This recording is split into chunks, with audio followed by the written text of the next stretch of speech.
Hi everyone, welcome or welcome back to my channel. Welcome to my fall book recommendations and my fall TBR. We're gonna start with my book recommendations and then we'll go into my TBR. I have everything split out by genre and we're actually gonna start with romance first because I only have 4 romance books that I want to recommend. I think this is the smallest genre just because I normally read romance more in the spring and summer kind of time. I don't know why, but in the fall and winter I pick up romance a lot less often. So we're actually gonna start with my favorite book of last year, which is The 7-Year Slip by Ashley Poston. I have 2 of her books to recommend. We're gonna start with this one because it was my absolute favorite. I literally ranked this book #1 of all the books that I read last year and it's just so good. This cover gives me such fall vibes with like the orange and all the leaves, but basically this is about a woman who inherits her apartment from her great aunt, and her aunt always said that there was something magical about her apartment, but the main character always thought that that was just childhood stories. Like, she never really thought anything of it until one day she walks into her apartment and her apartment is 7 years in the past.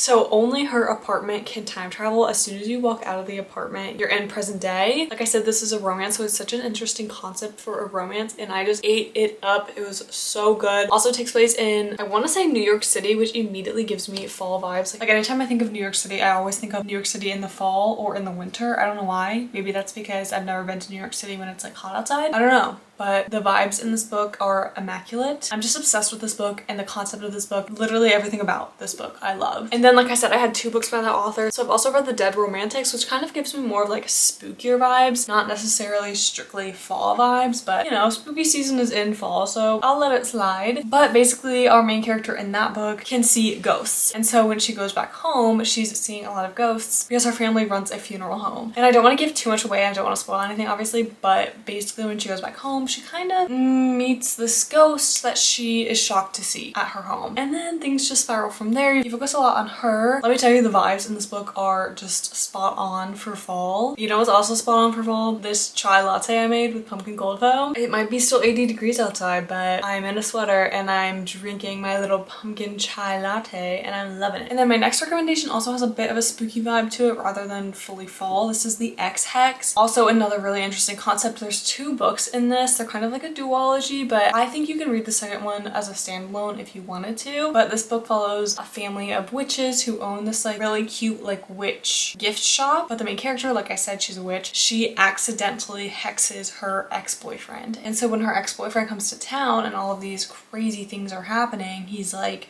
what's going on? So it's very much second chance romance, which I love second chance romance. And then on top of that, the spooky vibes in the fall, nothing like it. And now for my last romance, I have The Last Letter from Your Lover. This one isn't super fall vibes, but it's cozy enough for me to say that it's a good fall read. So in this book, our main character wakes up in the hospital and she has absolutely no memories, like at all. And so when she goes home to her husband, she starts uncovering some things about her life that obviously she doesn't remember. She finds some letters that she's like, who is this? It's also past and present timeline, so you get to kind of dive into it in that manner, but it's a very interesting past and present timeline. Like, it's set up not how you would really expect it to be set up, which I really liked. This book has also become a movie on Netflix quite a while ago, but I don't think the movie does the book any sort of justice at all. The book is a million times better than the movie. Moving on to thrillers, I gotta say, most of the books that I read in the fall, winter time are thrillers or fantasy. So I have a lot of recommendations for thrillers and fantasy, but we're gonna start with thrillers, and we're gonna start with a very popular thriller, The Silent Patient. I want to start with this one because I have a different book recommendation that I think if you liked The Silent Patient, you should also read that book. So if you don't know what The Silent Patient is about, basically it is about our main character who shot and killed her husband, but she goes fully silent, so she doesn't talk about it at all. So she literally kills her husband and goes silent. So then she's put into a mental hospital to try and help her, and then comes along Theo, who is convinced that he can help her and that he is going to be the one to help her because she has been in this mental hospital for so long and no one has really been able to break through with her. Like I said, she hasn't spoken at all since her husband died. It's really interesting, so good. Honestly, this book made me fall in love with thrillers. I just love this book so much. And this book was honestly always my go-to book recommendation for people that wanted a thriller, and it still is. It's still really good. But my next book has been my new obsession when it comes to thrillers. Like anytime someone asks me for a thriller or even just a general book recommendation recommendation, I'm going to give them this next book because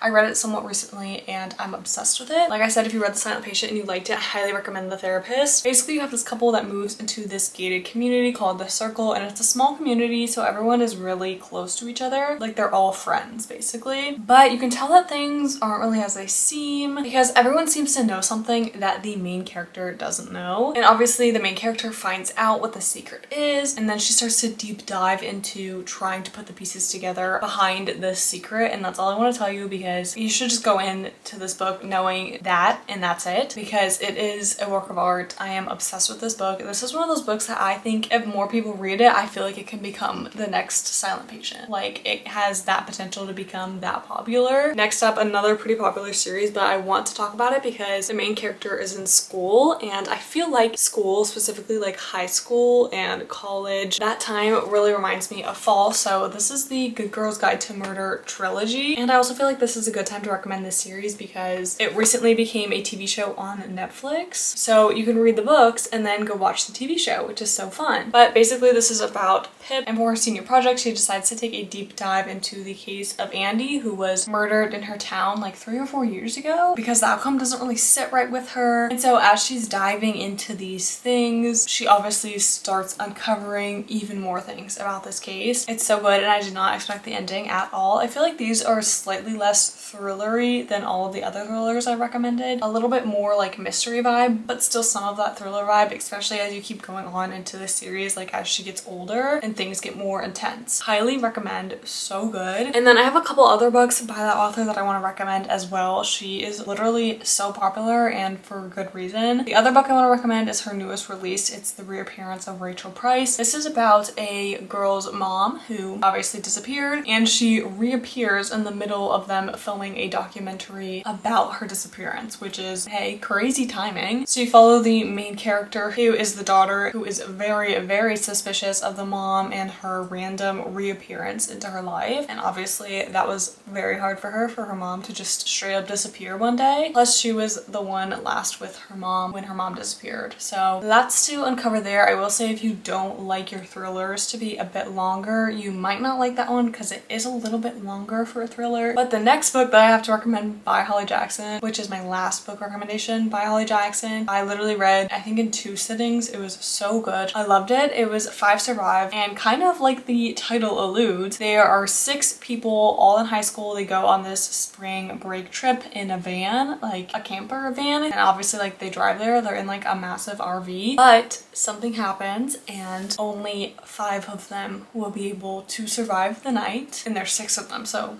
you know. But it's so interesting, so good. How many times did I say so good so far in this video? Probably a lot. The next book I want to talk about, I actually listened to the audiobook, which I don't think I listened to the audiobook of any of the books that I've recommended so far, but this one I did. Definitely would be good either way. Like, the audiobook was so good, but also I think it would be really good if you sat down and read it as well. But this is None of This Is True by Lisa Jewell. This is about 2 women who connect one day, kind of by accident, in a pub, in a bathroom, and literally only because it's both of their birthdays on that day. So that's the only reason that they get to talking, and basically one girl has a podcast, and so the other girl goes to her and says, hey, I have a story for you that you really want on your podcast. And wow, things get crazy. I was like listening to this and just like, I have 2 audiobooks in a row. Funny. The next book I have is The Teacher by Freida McFadden. I think that this is the only Freida McFadden book I have ever read. And I also feel like I can barely tell you about any of these thrillers because I feel like a lot of thrillers you really want to go in knowing like a paragraph or 2. You don't want to know what the whole book is going to hold, you know? But in The Teacher, you follow this girl who is in high school, and she's kind of shunned in high school because of something that happened the prior year. But when the book starts, you don't know what happened the prior year. You kind of just get jumped right into the first day of the new school year, and she really does not want to go into school because she knows she's going to stand out because of what happened the year prior. And so you follow her and her journey through trying to kind of fit back into the school because of what happened the prior year. You find out what happened the prior year and all of these things about her life. And literally, I remember so vividly listening to this audiobook, and I was about to hop in the shower, and literally like 1 foot in the shower, I heard the twist of the end, and I literally was like,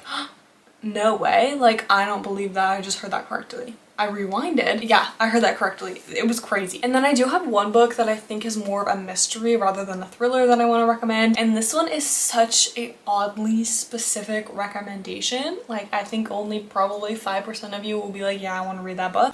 This is Lady Takes the Case. This is a cozy cat mystery. And if you're thinking about picking up a little cozy cat mystery, I feel like fall is the perfect time to do so. But this one is specifically a historical mystery. So it's got like lords and ladies in it, obviously, because Lady Takes the Case. But basically there is a death at a dinner party, and so Lady Cecilia starts looking into this case, trying to figure out what happened. And of course she has the help of her cat as well. So that's fun. I thought that was so funny to have a little cat moment in there. And I think that was my favorite part of the book, to be honest, is when the cat comes in and helps out. It's so funny, so cute. I'm obsessed with cats, so I feel like that's the reason why I liked this book, to be honest. Next up is all of the fantasy books that I recommend. I've got a lot of series to recommend here, so we'll actually start with the Cinder series. Well, technically this is the Lunar Chronicles series, but I have the first book in front of me, which is Cinder. And each book in this series follows a different fairy tale retelling. So obviously this one is Cinderella. Also, in saying that, they still do connect, so you definitely have to read the whole series, because I feel like sometimes with fairy tale retellings, when it's in a series, you don't have to read all of them. These ones you definitely do have to read them in order. Obviously you don't have to read all of them, but you follow our main character named Cinder. It's very Cinderella coded. She has an evil stepmother, 2 ugly stepsisters, but she's also part cyborg, and she's also a mechanic, and she kind of discovers things that she's not really supposed to know. And then also there's this crazy plague going on, so you get a lot of different aspects in this book, and I feel like they mesh perfectly together. Something about filming when it's 80 degrees, my camera will always overheat, which is so annoying. Anyway, my next book recommendation is Divine Rivals, which I feel like this book is so popular, and for good reason. I read this book very recently and I was like, I don't know why I waited this long to read this book, because it's so good. Also, this is a duology, so there's 2 of them. I haven't read the second one. I've only read the first one, so I can't say anything about the second one, obviously. But the first one was so good. I don't like a ton of romance in my fantasy, but there was still like a good amount. Like, it was still there and very prevalent, because the whole synopsis in this book is there's 2 people who are connected by 2 different magical typewriters, so they can write to each other without ever seeing each other, without knowing who the other person is, and that's how they connect. But there's so much more to it, because there's a war going on, there's things in her personal life going on, like her brother has enlisted to go fight in the war, so he leaves. Her mom is going through some crazy stuff. So there's a lot of depth in this book, and it's so short, so easy to get into. I feel like this would definitely be a good one if you're just starting to get into fantasy. I mean, I think it's good for everyone, but I feel like the world building in this is so easy to understand. And then I feel like I have to quickly mention this next one, because it's just good. But this book like blew up the whole internet, so I feel like everyone has read this already. This is Fourth Wing. So good. If you like dragons and like the school setting, I think you would really like this. In this book, our main character is basically forced into this dragon school, and she has to basically fight to survive within the school, because they put them up in a bunch of different challenges, because they want like only the best of the best dragon riders that there are. So good. Also a mix of romance and fantasy as well. Literally every single book that I recommended in this fantasy section has a little bit of romance as well. Cinder, I think, was the only book that was YA as well. Just want to mention that. And then moving on to historical fiction, we have The Book Thief.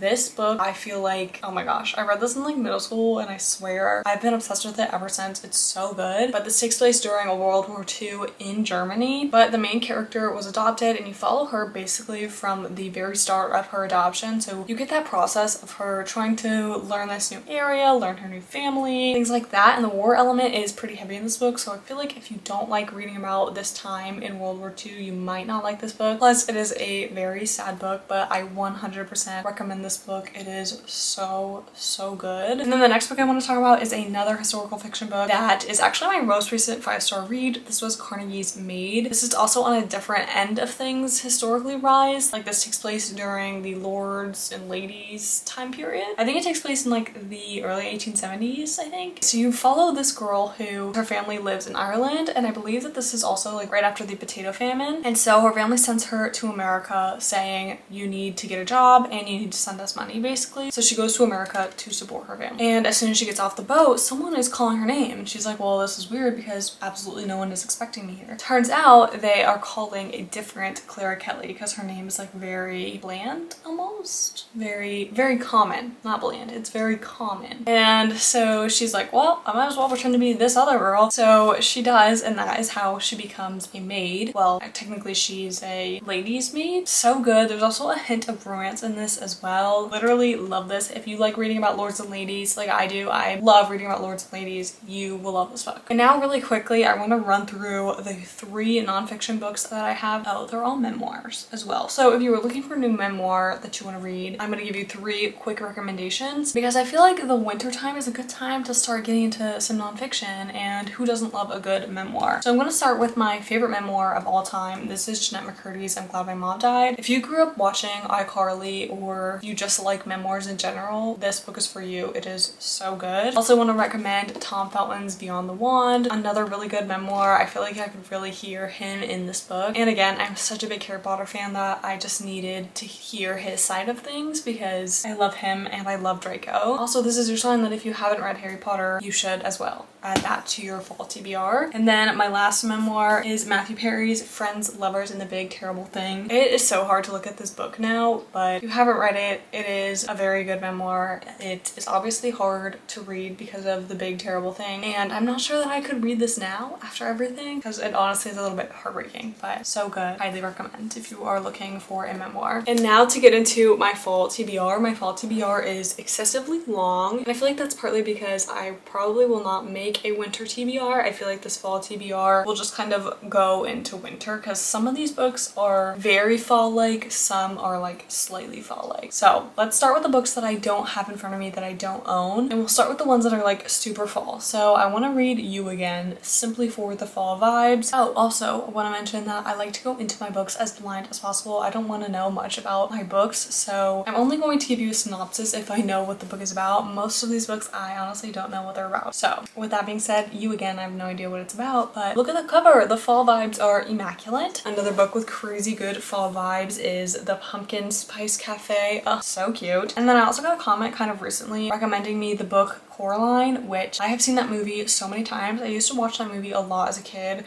so I feel like going back and reading the book would be so nostalgic, and I had no idea that it was even a book. But from what I remember of it as a kid, it's very much like this girl discovers a room in her house or like a secret doorway that she can go visit her family in like a different timeline, but they have buttons for eyes. That is literally all I remember of it. You know what that also just reminded me of? I have a spooky book recommendation as well, Asylum. I'm going to recommend this, but I am also going to reread this I think at some point because it's very spooky. And also that reminded me because someone recently commented saying I should read this, and I was like, wait, I didn't realize that that was a whole series and I only read the first one. And I read this in 2020, and I remember staying up all night because I wanted to read this, and I read it in one sitting. So this is on my TBR, but I'm also recommending it to you at the same time. Anyways, I also want to read Powerless by Lauren Roberts. That's a good little fantasy that I want to read. I want to read the Titanic Survivors book club because right now I'm in an era where I want to read about the Titanic and I want to read about lords and ladies, and that's it. So I need to fuel that so that I can move on from that. But as of right now, that's all I want to read. And speaking of that, I also put The Dressmaker on my TBR because I found this on a post on Pinterest saying that if you like Downton Abbey, you should read these books, and The Dressmaker was on there. So yeah, that was enough for me to want to read it because like I said, I'm in this era where Titanic and lords and ladies, like that's all I need in my books. Anyways, I also want to read 11/22/63 by Stephen King. Let's get to a book that I actually know a little bit about. So I want to read a novel love story, and what I know about this book is that our main character is basically thrown into her favorite fiction novel, and I'm assuming there's a cute little romance aspect to this as well because I feel like Ashley Poston always writes romance with a hint of like magical realism in it, and it's so good. So I'm very excited to get to that one. I was actually going to read that in the summer, but then as soon as the book came out, I saw a lot of reviews saying that the vibes of the book were very fall-like and that they wish they had waited until the fall to read the book. So I'm waiting until the fall to read that one. I will say though, I almost bought it today, but I knew that if I bought it today, there'd be no going back. I would have to read it. I pulled myself together and I'm gonna wait. And then I also want to read the Inheritance Games trilogy, but since I don't own those books, I feel like that might have to wait until later because getting series from the library is so hard to do. Like I can get the first book, but I'm gonna be waiting for a while on that wait list, you know what I mean? Halloween. But basically this follows the 3 Hawthorne brothers. So I think there's 3 books. There's more that have come out now at this point in like a spin-off series. I don't know all the details, but this book I think follows probably the oldest brothers, what I'm assuming, and I believe he has to either marry or he has to do something in order to get his inheritance. That's why it's like the inheritance games. But that's all I know about that one.